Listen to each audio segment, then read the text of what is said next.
All right, guys, welcome back to the Beyond the Wrestling Gear podcast. I'm here with Big Business Levi, and he is a pro wrestling manager, an actor, and mixed martial artist. Welcome, Levi. How you doing, my man? Good, brother. It's been a Now, pleasure. hey, I'm sorry. I didn't mean to cut you off. Kind of want to correct you a little bit. Not mixed martial artists. I study martial arts, but I don't do MMA or nothing like Oh, okay. that. Okay. Yeah. So Hey, I study different variant forms of it, but I'm not a MMA steel cage guy.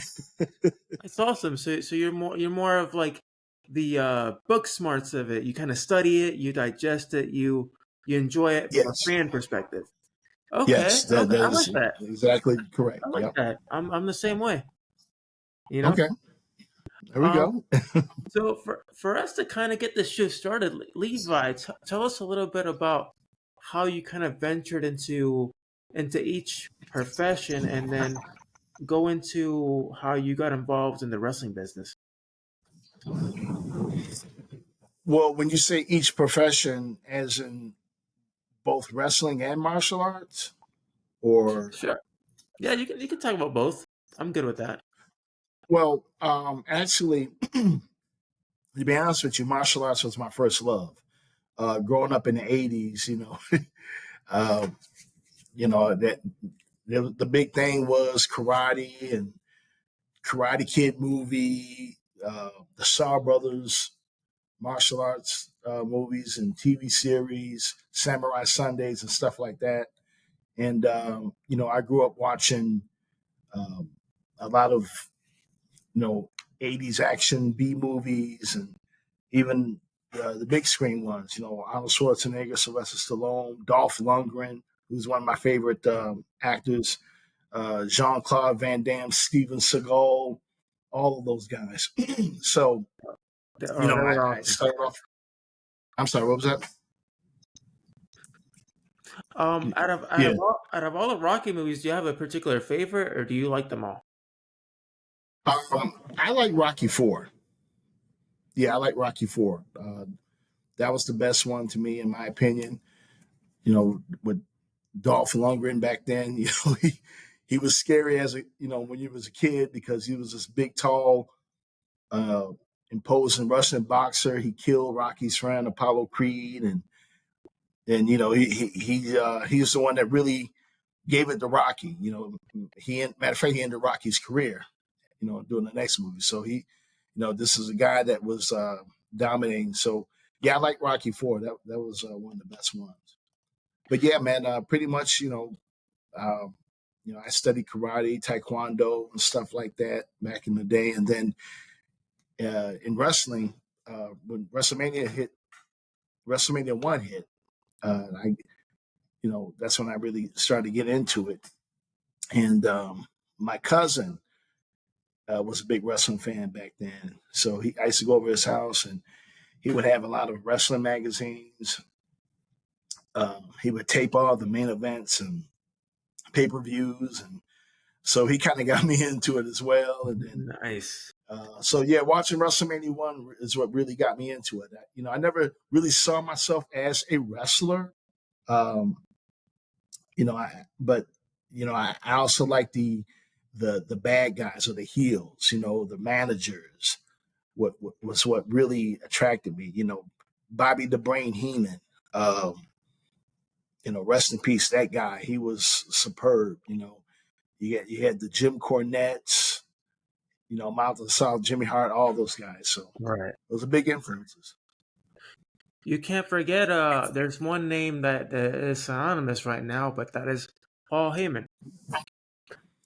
Oh, Paul Heyman. right. Well, yeah, Paul.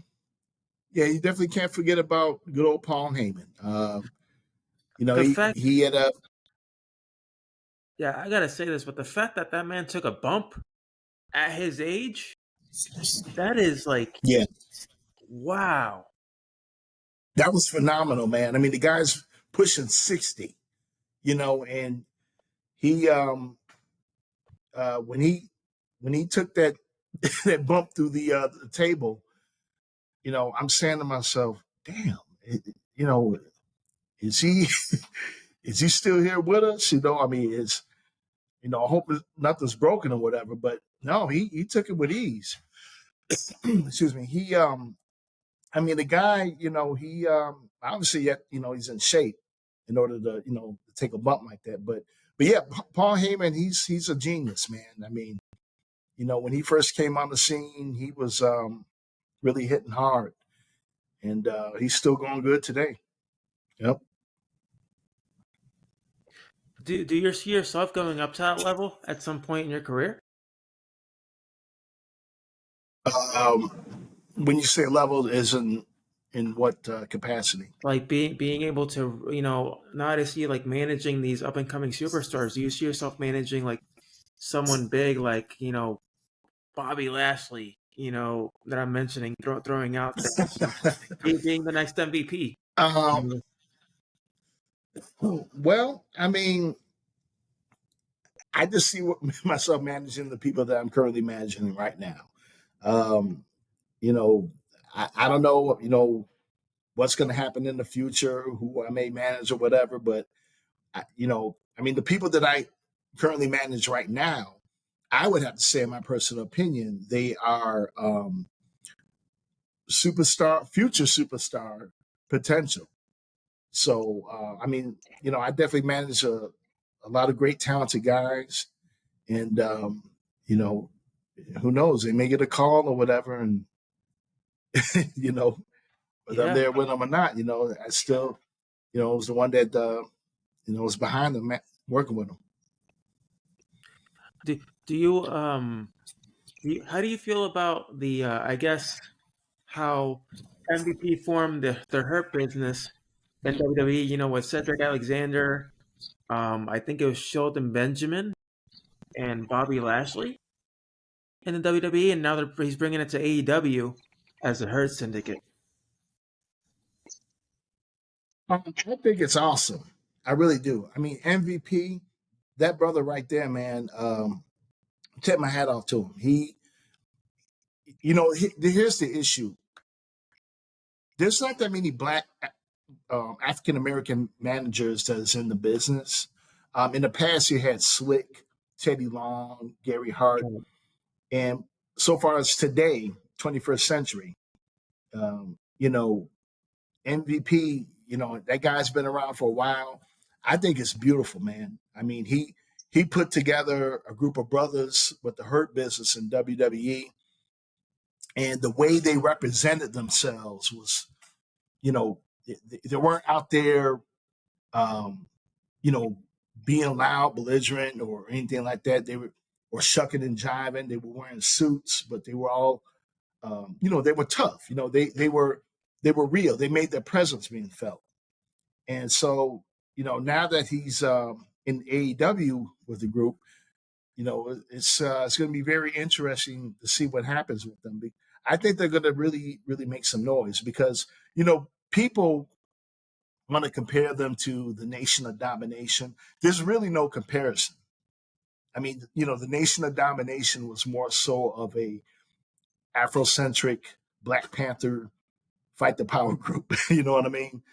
The Hurt Business, they're pretty much a group of brothers that are talented and they handle themselves with dignity and class. And they go out there and they handle their business, handle their business. They go out there, they make their presence known, and they ain't playing around. So yeah, I think it's really phenomenal. I like to see that, because you know you got the other factions out there. You got the Latino factions and Asian factions and stuff like that, and just to see these guys doing what they do today, it's awesome, man. So kudos to those guys. And then Yep. how did you and Wade connect? Well, Wade used to come up to CSW. We trained together, and excuse me, we trained together, and he would come up there, and I know he was interested in being a manager, and I was helping them out with a few tips here and there, and pretty much we just connected and grew a bond with one another. Both of our energies kind of connected, and he's cool people. Yep. Kind of like a big brother, little brother type of thing, right? Like who? Big brother, little Yeah. brother. Oh, big brother, little brother. Yeah, yeah, Yeah. yeah. And if that's the way you want to put it, I guess you can say so. Yep. Yeah, yeah, yes, yeah. Speaking about that, I used to be a youth advocate for at-risk youth, and the kids that I used to mentor were all boys of different diversities. So, and a lot of these kids were from broken Okay. homes. So it was a pretty awesome opportunity because I got to work with them. I got to show them, hey, there's much more than just being out in the streets. You know, you have a Right. lot more potential. And a lot of these kids were talking about basketball, football, wanting to be the next best rapper, making Right. money. And I'm like, if you want to achieve that hustle and that grind, you have to do it smart. You have to do it safe, Right. and you have to listen to positive people. That's right. That's the main thing. Surround yourself with positive people. Negative people will really bring you down, and it's not a good thing. So, if you surround yourself around positive people, positive energy, you'll feed off of that. If you're around negative energy, then you'll feed off that. So there's repercussions on both ends. Yep. What are some of and you mentioned you were an actor. What are some of the films you've been in? Well, I was an extra. Um, I was a extra in Man of Steel. Oh It came wow. out in 2013. Yeah, so I was in that. I was in the scene. It was the tornado scene when I guess Superman's dad had got killed, and Oh, I remember we had to film that. I think it was in Plano. Was it Plano, Illinois? Yeah, I think it might have been Plano, Illinois, back in 2011. So I filmed that, and that was really fun. I was on set with Kevin Costner and Henry Cavill, Diane Lane. So did that. Then I was on the Chicago pilot episode of Chicago Fire. I was on nice. that. Then I did worked Empire as an extra a few times. So pretty much Empire? just background extra work. Oh, that is so Yes, Empire. cool. Yep. Yeah, that was such a good show. Such a good show. But yeah, yeah, yeah. It's pretty good for its time. Yeah, Yep. that's pretty awesome. Did you did you ever Well, get I was did you also ever on The get Shy. what was that? I'm sorry. Go I repeat was that. also on The Shy. I forgot to mention I was on The Shy as an extra. Oh, not that too. Is that another was that another film or a different show? I've never heard of that one. It's another TV series. Yeah, I was on Nice. there twice. Yep. So they liked you. The fact that you were in it twice. Yeah. This is before COVID hit. And that's always good, honestly, actors or anybody, extras or not, you're still a part of a film, a TV show. I mean, Hmm. you're still an actor. You're just sliding in the door. You're getting your Oh foot in. yeah. Well, you got to crawl before you can walk. Right, right. Make those connections. Yep. Networking is important. Yep. Most definitely. Just like you in the wrestling business. I'm sure you've made a lot of those connections to get to where you're at today. And Oh yeah. successful. Yep. Yes, indeed. The more you network with the right people, Right. you can go different places here and there. That's where Because the if you I'm sorry, what was that? I was gonna say that's where the positivity aspect comes in. You know, Yeah, oh yeah, most definitely. Yep.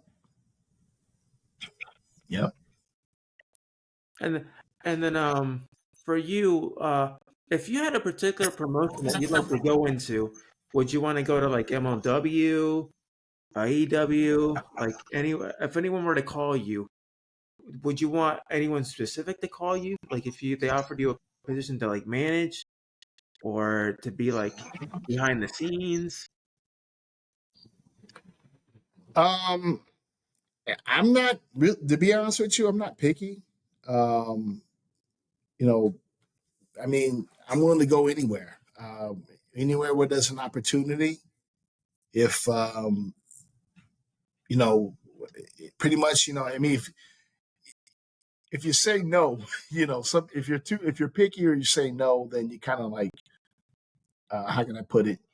You have a missed out opportunity. Mm-hmm. So I'm pretty much open. It doesn't really matter to me. I would just be honored to, you know, to be aboard and help out and offer my services and do what I do. Yeah. Hey, for me, I honestly one day, I don't know, I'm hoping it'll happen one day, but I would like to be able to be like a backstage interviewer for like I don't care if it's like a small promotion, a big promotion, but just to get the opportunity to like interview like wrestlers, like, you know, after the match or before their match and kind of asking questions, about, hey, are you ready for this match and how do you feel about your opponent and or even commentary. That would be pretty cool Yeah. too. To be able to do something like that. Oh yeah. I do that as well. I do commentary as well.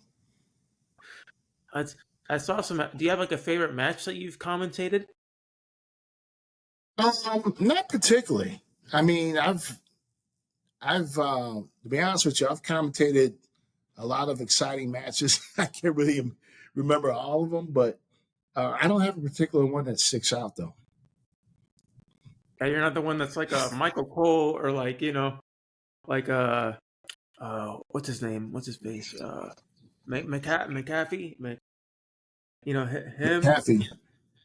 I'm talking. Oh, Pat McAfee. Pat McAfee. Yeah, that's who it is from WWE. right, right. Uh, you got Wade Barrett.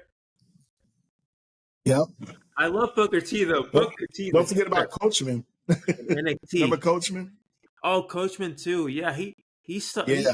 I liked him too because he didn't just commentate and do backstage interviewing, but he actually got in the ring and he took some Yeah, he bumps. did.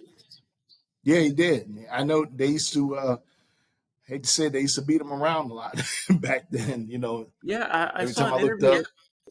I saw an interview with him and Chris Van Fleet. He mentioned he would just do anything that was asked. He's like, whatever they told me Yeah. to do, I would do it. I'll do Yeah, it. yeah. I mean, pretty much that's how it is. I mean, that's how I personally take it as well. Anything that I'm asked to do or whatever, I do it to the best of my ability. Whether it's to manage or commentate, I have no issue with it at all. I mean, I look at it as a job. If you're at your 9 to 5 and your boss tells you, "Hey, I need you to put down the pen and paper and sweep up for a little bit," you do it. You know, so that's how I look at it. So it's no issue at all for me. And then how do you feel about kayfabe now? Do you feel like it's shifted more towards realism? Like people are starting to believe things more because of everything online, or do you feel like there's still kayfabe out there? It's still alive. To be honest with you, it's dead, man. It's dead. I mean, I've I've tried a few times to try to hold kayfabe in, but it's pretty much dead in the water because we're now in the era of everything is online, Hmm. everything is out there, everything is online. Back in the 70s, 80s, and 90s, you know, we didn't have all the social media. Um, even in the early 2000s, I mean, it started to really hit like in the middle of the if I stand to be corrected, in the middle of the 2000s when social media really started to, rise to the top. But social media, I think, is really it's burnt it, man. So, but it would be nice to have it back, though. Yeah, Yeah. it would be. I mean, I loved it back in the day where you kept kayfabe, and there's Mhm. someone in the wrestling business right now that's actually really good at it. I don't know if you've watched him, but MJF, he is like, Oh, my yeah, God, that guy. he is like You know, brilliant. yeah. I mean, that young dude right there, MJF. For a young guy, he's got an old school mentality that most, and if I stand to be corrected, um, most young wrestlers don't really, have, compared, like MJF, he's got that mentality. He's got that 80s, 90s mentality, and I mean, his promos are very good. And, I mean, he may be the one to bring it back, the kayfabe or whatever, um, but yeah, he's phenomenal. He's really Yeah, I phenomenal. mean, whether it's you know, outside interview, or being in the ring, or doing his cameo, which he does cameo too, which are hilarious, by the way. Yeah, He just keeps it real, especially with the fans and yeah, and kids. He doesn't hold back. He'll brutal with them. yeah. He's quite a character on those levels, and we Yeah, need more guys like that in this business. We really need more guys like that.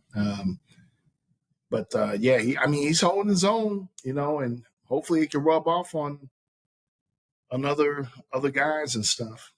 So we'll see. yeah, and of course you're doing big things out there, and I'm seeing a lot of potential in uh, what you're doing, and I mean you're building the next generation. You're out there building the next superstars. That's Yeah, awesome. well, I'm just excuse me. As I'm doing my own thing as a manager, um, and I'm working with the people that I manage and put over, and just pretty much just building just like my own realm. The art of the manager and the valet is really lost, and there's not that many managers out there anymore No, like there used to be back in the day. not good ones And actually. Good managers. yeah, I mean, guys like Paul Heyman, MVP, they're still holding it down. But Yeah. the thing is, you have to really just come into your own. You always get people that would say, compare you to this person, that person. When I first started, people used to compare me to Gary Hart.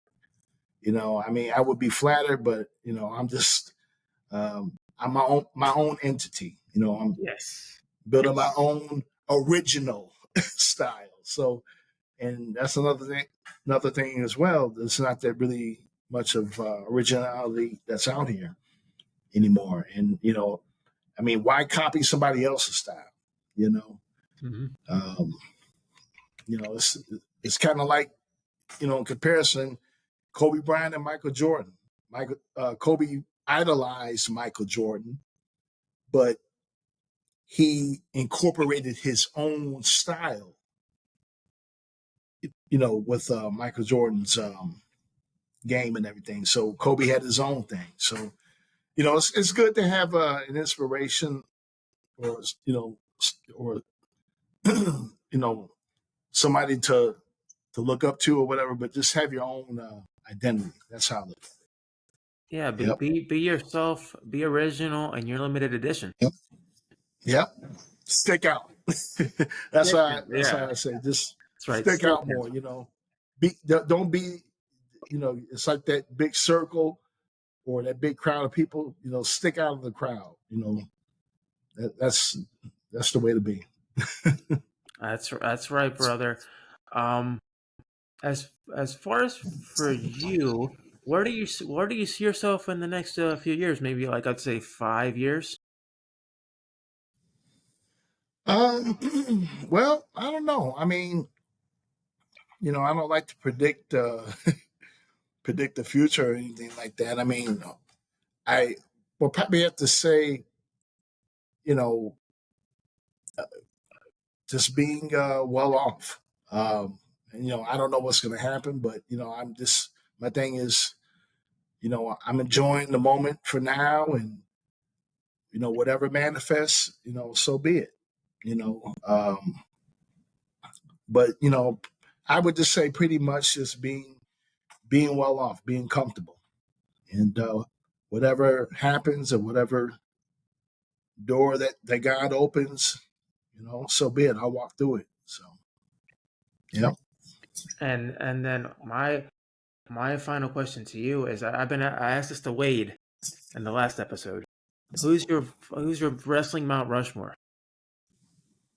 My wrestling Mount Rushmore. Yep. How many? So how many would you say? We're You talking want me to name 5 out of any era. out of any era? Any era. Okay. Well, let me see. The golden era, the '80s, would have to be. Oh man, Ric Flair. Uh,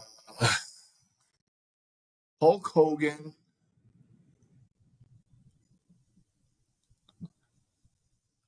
Mm, let me see.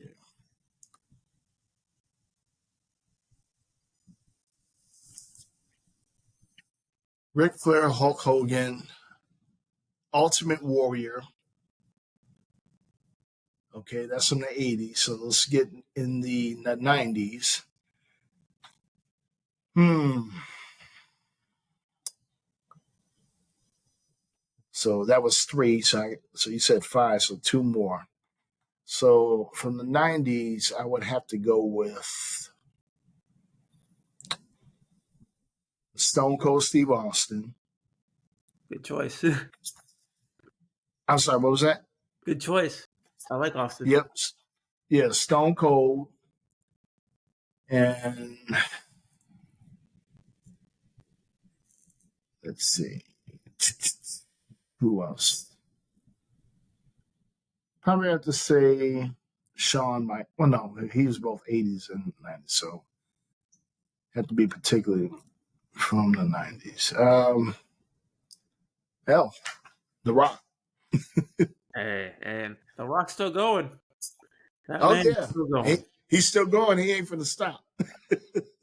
He's not gonna stop until he The decides. final boss. He's the final boss. So yeah, Yep. And that man's still in the ring, still taking bumps, still doing his own thing. yeah, and still in phenomenal shape. Yeah, not only that, his daughter's a part of NXT. Yeah, yeah, exactly. Well, Levi. Well, what's to leave? I want to leave the listeners and viewers with this last question for you. Um, Okay. if someone out there is struggling in the wrestling business to find themselves, what is a piece of advice you'd give them? I'm sorry. Could you rephrase your question again? If someone in the wrestling business right now is kind of struggling to find themselves, like they kind of lose themselves identity Hmm. wise, what is a piece of advice you give them to kind of motivate them? Um, Pretty much um, find your own niche. Don't listen to what any negativity that people may say to them. Stay positive and focused, and just pretty much just believe in believe in yourself, believe in what you can do. Don't let anybody else tell you what you can or can't do, because that's the problem nowadays. People always want to tell the next person, "Oh, you can't do this and you can't do that," and you know they automatically defeat them right then and there, and people take it to heart. So you have to block that out and just you know find it within your heart to just do what you do on your own and believe in yourself. So, yep. Good advice. I definitely agree with that for sure. 100%. Have faith in yourself, and Mhm. you'll go anywhere. That's right.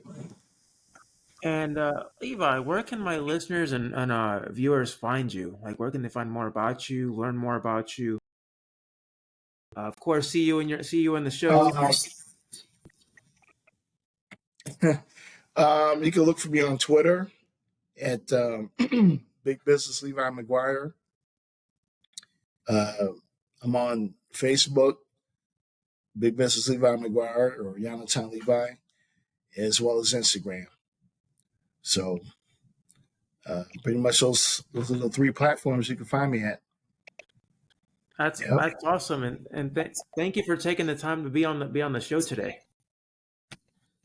Oh, no problem, man. Thank you for having me. I really appreciate it. You're welcome. And if you guys want to check out this episode, you can go on YouTube. It'll soon launch on Spotify and other major audio podcasts. And as I always say, we don't just go we go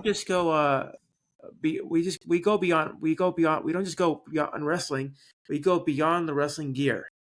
Until next time, everybody, take care and stay safe. Thanks again, Levi. No problem, my man. God bless. All right.